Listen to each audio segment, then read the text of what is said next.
की सरकार double engine सरकार में सभी लोगों के पास जो जो अच्छे कैंडिडेट है, अच्छे विकल्प है, उनसे चर्चा करके हम लोग अच्छी सीटें देंगे। हमारा ये बंधन नहीं है सबका, हमको इतनी चाहिए, हमको इतनी चाहिए। आंकड़े का खेल नहीं चलेगा, आंकड़े का खेल हम नहीं खेलेंगे।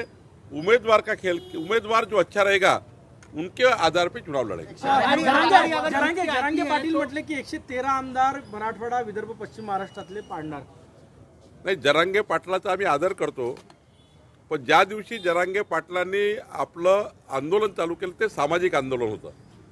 सामाजिक आंदोलनाला मराठा समाजाचा पूर्ण पाठबळ होतं, आमचं पाठबळ होतं, ओबीसीचं पाठबळ होतं। ओबीसीच्या आरक्षणाला धक्का न लावता जे जे काही द्यायचं असेल ते मराठा समाजाला दिलं पाहिजे अशी आमची भूमिका होती आणि आहे। पण जरांगे पाटील सकाळपासून संध्याकाळपर्यंत देवेंद्र फडणवीस देवेंद्र फडणवीस देवेंद्र फडणवीस काही संबंध नसताना फडणवीसांना रोज टार्गेट करतात। या राज्याचे मुख्यमंत्री एकनाथ शिंदे आहेत, या राज्यात अजितदादा उपमुख्यमंत्री आहे।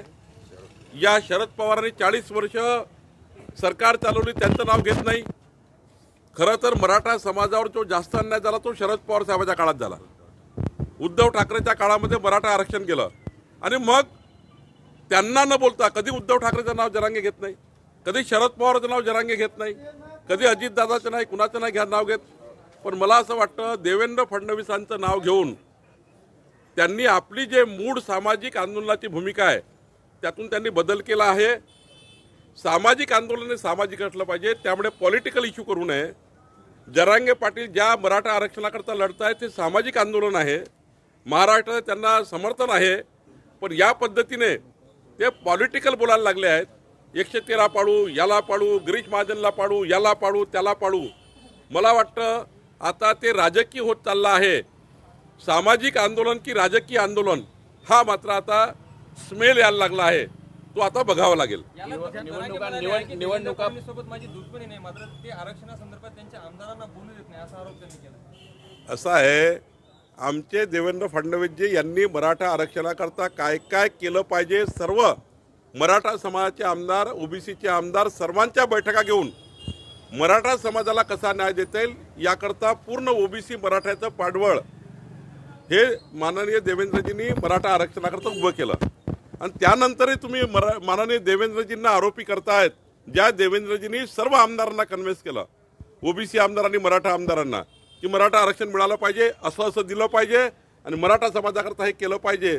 50 बैठकी आमदारांच्या देवेंद्रजींनी घेतल्या, सर्व पक्षाचा घेतला की मराठा समाजाच्या पाठीशी उभं राहिलं पाहिजे। पण त्यानंतरही जरांगे पाटील असे म्हणत असतील हे तर राजकीय आहे असं मला वाटतं। निवडणुका पुढे ढकलण्यासाठी चौथ्यांदा राष्ट्रपती राजवट लागेल अशा पद्धतीचे विरोधक रोज खोटं बोलायचं, रेटून बोलायचं, खोटं बोलायचं, रेटून बोलायचं। त्यांनाही माहिती आहे, तुम्हालाही माहिती आहे, मलाही माहिती आहे, मीडियाला माहिती आहे की 26 नोव्हेंबरच्या पुढे जाता येत नाही। 26 नोव्हेंबर महाराष्ट्राची विधानसभा गठीत करण्याचे शेवटचे दिवस आहे आणि महाराष्ट्रात 26 तारखेच्या आत विधिमंडळ गठीत करायला लागणार आहे। हे खोटारडे जाणून बुजून काहीतरी बोलतात। महाविकास आघाड़ी की सरकार बनती है तो युती की योजना बंद होगी। जय पवारांनी म्हटलंय की अजितदादांना मुख्यमंत्री म्हणून प्रत्येकाला असं वाटतं, का वाटू नये?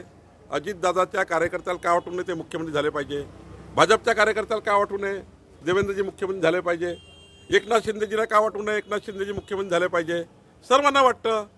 पण शेवटी जे या महाराष्ट्राच्या भल्याकरता, 14 कोटी जनतेच्या भल्याकरता आमचं केंद्रीय नेतृत्व ठरवेल, आमचे सर्व नेते बसतील आणि मुख्यमंत्री पदाकरता आमची लढाई नाही आहे, ते उद्धव ठाकरे लढताय लढाई, आम्ही लढत नाही आहे। उद्धव ठाकरे मुख्यमंत्री पदाची लढाई लढतायत, भाजप एकनाथ शिंदे अजितदादा मुख्यमंत्री पदाची लढाई लढत नाही आहे, ते महाराष्ट्राच्या 14 कोटी जनतेच्या विकासाची लढाई लढत आहे।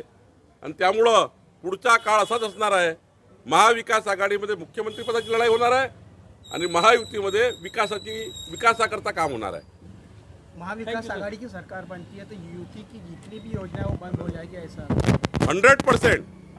अगर महाविकास आघाड़ी की सरकार बनती है तो जिस प्रकार से कर्नाटक में मुख्यमंत्री लाडली बहना योजना बंद कर दी, जहां पर तेलंगाना में कांग्रेस ने बंद कर दी, जहां पर कांग्रेस ने हिमाचल प्रदेश में सारी योजनाएं बंद कर दी। कांग्रेस पार्टी अगर आती है और कांग्रेस पार्टी की सरकार जहाँ जहाँ बनती है वहाँ वहाँ योजनाएं बंद होती है। जहाँ जहाँ बीजेपी और महायुति की सरकार बनती है वहाँ वहाँ योजना कंटिन्यू होती है। महायुतीच्या बैठकीमध्ये 173 जागांवर एकमत झाल्याची चर्चा आहे सुरुवातीला. हाँ? महायुतीच्या बैठकीमध्ये 173 जागांवर एकमत झाले कोणी सांगितलं आपल्याला?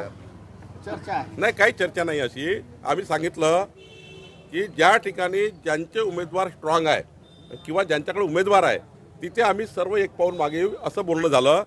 राहिला प्रश्न, आज मी आपल्या माध्यमातून महाराष्ट्राच्या शेतकरी शेतमजूर बांधवांना बैल पोळ्याच्या आणि आपली संस्कृती परंपरा हा पोळा सण आपल्या शेतकऱ्याचा हा सण आहे. मी आपल्या माध्यमातून महाराष्ट्राच्या शेतकरी बांधवांना खूप खूप शुभेच्छा देतो. देवेंद्र फडणवीस यांना वेगळा विदर्भ करत आहे अशी टीका संजय राऊत यांनी संजय राऊतावर नितेश राणे बोलतील.